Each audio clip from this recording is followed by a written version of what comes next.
बघा, आमच्या लोकमान्य विद्यालयामध्ये दर शुक्रवार आणि शनिवारला 2 दिवस आम्ही वाचनालय ओपन ठेवतो आणि आमचे जे बिझनेस सर आहेत ते शुक्रवार आणि शनिवार त्यांची ड्युटी असते आणि विद्यार्थी इथून पुस्तकं नेतात. आपण आता त्यांना विचारूया, तुम्ही दर शुक्रवारी आणि शनिवारी कोणते कोणते पुस्तकं नेता आणि तुम्हाला कसं वाटतं? आम्ही गोष्टीची पुस्तकं नेत असतो. आम्हाला हे घरी जाऊन वाचत असतो आम्ही. आम्हाला खूप मस्त ज्ञान भेटते या पुस्तकातून. बरं, आणखी कोणते कोणते पुस्तकं नेता तुम्ही गोष्टीची सोडून?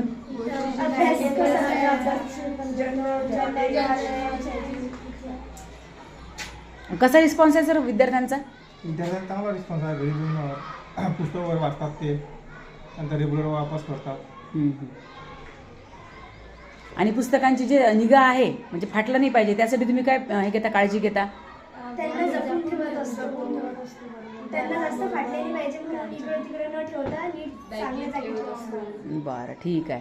म्हणजे एकंदरीत तुम्ही दर शुक्रवारी आणि शनिवारी पुस्तकं नेता आणि बाकीच्या वर्गातल्या विद्यार्थ्यांना पण तुम्ही सांगायचं आहे की पुस्तकं वाचायची आहेत. आणि आता आणखी एक नवीन उपक्रम आपला सुरू होणार आहे, जे दर शनिवारी तुम्ही पुस्तकं नेता. जे पुस्तक वाचलं त्याचा जो सारांश आहे पुस्तकाचा, सारांश म्हणजे सार, पूर्ण पुस्तक वाचल्यानंतर ते तुम्हाला राष्ट्रगीताच्या वेळी सांगायचं आहे, राष्ट्रगीत झाल्यानंतर. ठीक आहे? धन्यवाद सर.